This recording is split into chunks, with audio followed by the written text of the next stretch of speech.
なんかホクホク感が余計に引き立つ気がする。美味しい。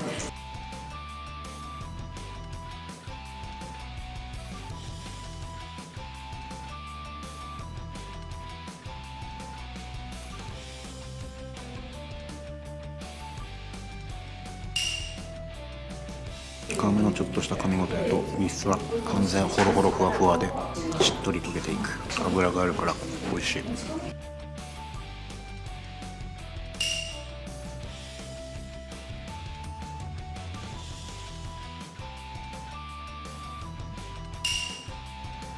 濃密な感じですね。そうですね。マグロ自体もちょっとなんかねっちりした感じ。これ定置なんですよ。小型のマグロなんですけど、結構脂もしっかりあっていいマグロですね。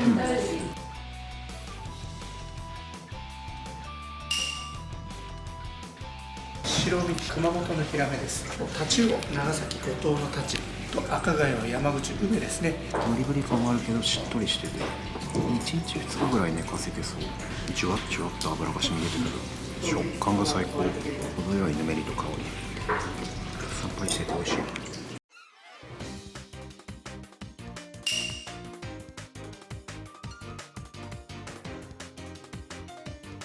店名は寿司タモンさん。そうですね。大井門。大井門。これはどういうメッセージ、由来が。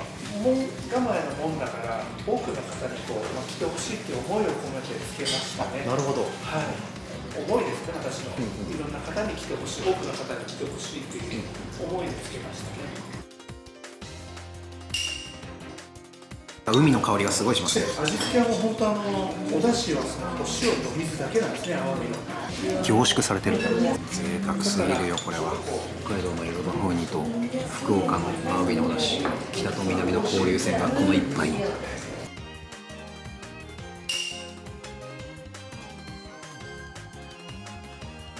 のどぐろジュース、のどぐろ洪水警報が発生です。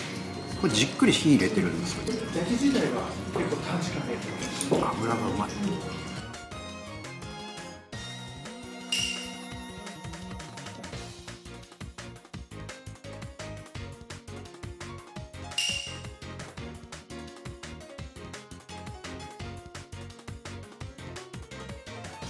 なんかのどぐろ当たり前にうまいっていう魚だけど、そこにシャリが入るともう優勝ですね。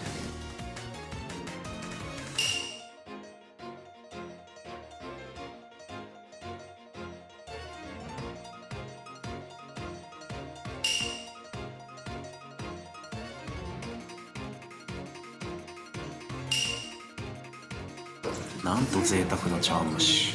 アワビの茶碗蒸しって食べたことないかも。爽やかな香りも。上にかかってるのって何ですか。タレみたいな。あ、ポン酢ですか。あっさり食べられる。アワビの食感もムチムチだけどゴリゴリすぎないから美味しい。あとおつまみもすごい美味しかった。器とかこの照明の感じそうですね。含めてすごいアートだなと思って。なんか集大成ですよね。自分のちっちゃなところにすごくこだわりを詰め込んでますよね。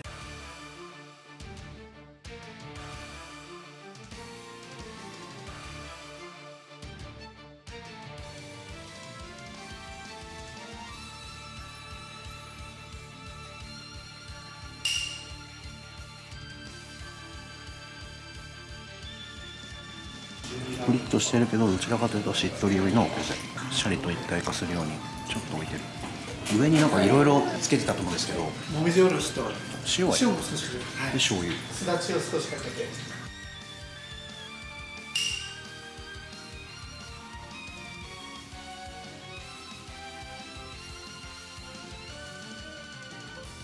タモンさんは予約は今どういう形で受け付けてますか？もう電話予約ですね。電話前日までの予約ですね。2部制とかというわけじゃないので、好きな時間選んでもらって。一番早い時間だと何時から18時。18時から19時半スタートぐらいの間で、そうですね。そのあたりぐらいに来てもらえるとありがたいですね。一斉でもなくお客さんに都合に合わせて、はい、予約はなんか何ヶ月先までとか一応決まってるんですか2ヶ月先。2ヶ月先まで、ね。はい。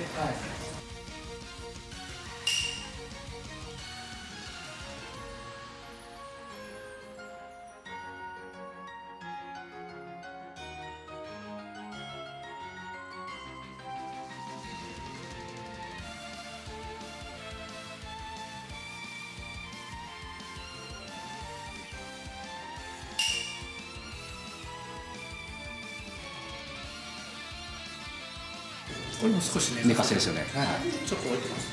多分3日目ぐらいですね。昆布なし。昆布なしで塩締めだけですね。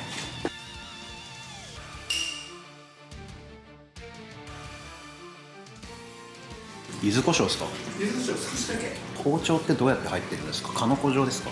かのこ状に入れてやつで、あとは千切り糸切りして、表と裏で変えてるパターン。表の方に割と多めに入れて、裏は繊維を切るように入れてですね。はい。美味しいです。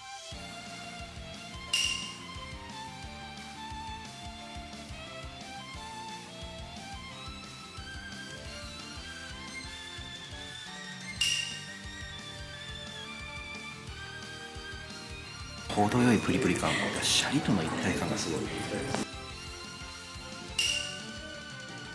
確かこれ茹で置きじゃないですか。はい。だから味濃いじゃないですか。はい、でもさらに味濃い気がするんですけど、なんかつけてるんですか？お塩を少し足してるんですよ。で甘い甘みを増す。茹でたても美味しいんですけど、もちろん、はい、一旦こう冷やし込んだ方が私は甘みが増すような気がするんですよね。なんかだしに漬け込んでるんじゃないかぐらいの濃さだったんで。小肌って2日目3日目もっとこれ2日目、3日目です。3日目ですか？ 3日目。で天草と比べて独特の香りがあるってイメージがあるんですけど、海苔ですね。海苔ですか？有明海苔のやっぱ風味。海苔だとあおそらく。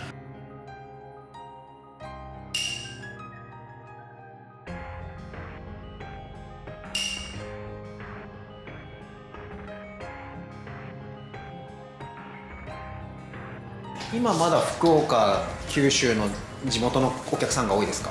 県外の方。だからこれが不思議なことにというか、県外の方って結構多いんですよ。どうやってうち知ったんですかって聞くと、佐賀の時代に知ってたけど、佐賀に行く機会がなかったから、福岡に移ったって聞いて、福岡だと皆さん出張できたりとか、はいはい、観光できたりとか、はい、それで県外の方、割と多いですね。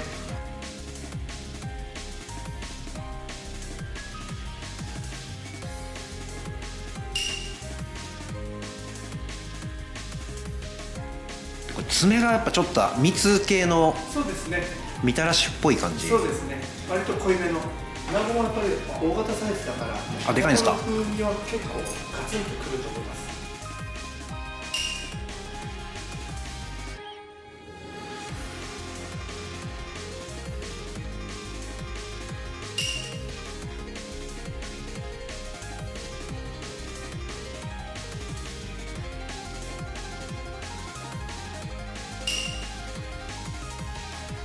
お米前が何でしたっ大分の日の光、け？日の光。今までは佐賀の日の光だったんですけど、同じ日の光でも、はい、県が隣っていうだけでもまた個性が全然違う。全然違います。お米の特徴でいうと何が変わったんですか？粒の大きさは大きくなったと思います。シャリとして完成させるときに水の含み方もやっぱり違いますし、炊き方もやっぱ全然変わってきたから。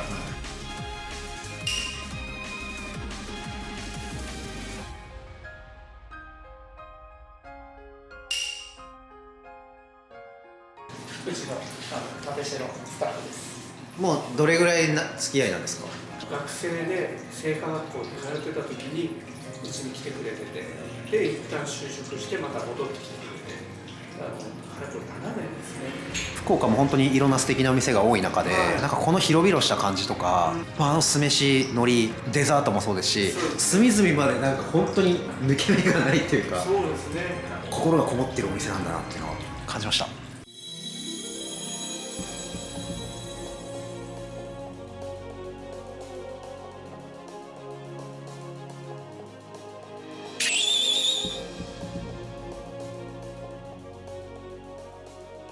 味がすごい濃いのに厚みを感じる。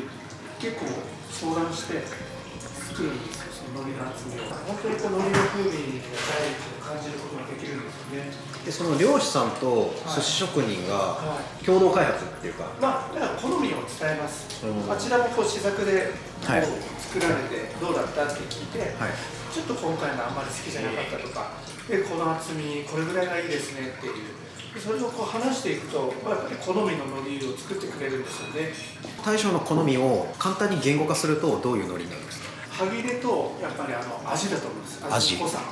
あんまり薄いとやっぱりこう負けちゃうんですよね。バランスがすごく今いいと思いますね。ウニとシャリに全然負けてないというか、海苔が主役なウニ軍艦っていうある種逆説的な味の濃さがやっぱ入れた瞬間伝わりました。カウンターでこう仕事しててもやっぱりこうふわって香ってくるぐらいだから、相当風味は強いですよね。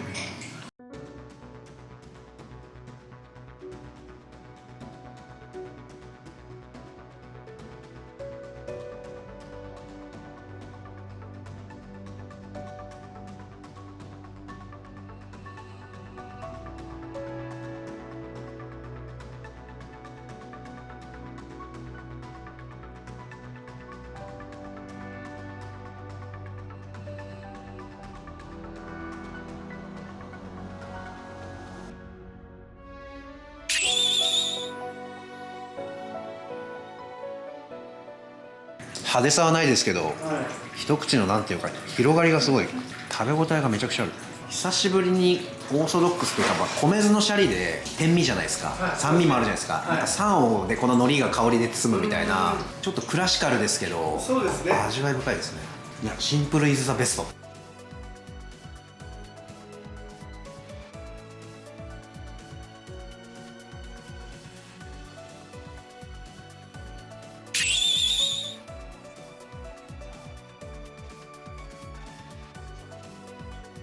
この最後の細巻き2種はシンプルイズザベストの境地というか、なんかバランスがすごい、かんぴょうも程よいですね。ちょっと柔らかめだけどまだ食感がある、シャリが決まってる。確かに海苔の香りが、シャリの酸、かんぴょうの食感と甘み、その香りが入り混じって、それを海苔が海の香りとしてまとめてくれる。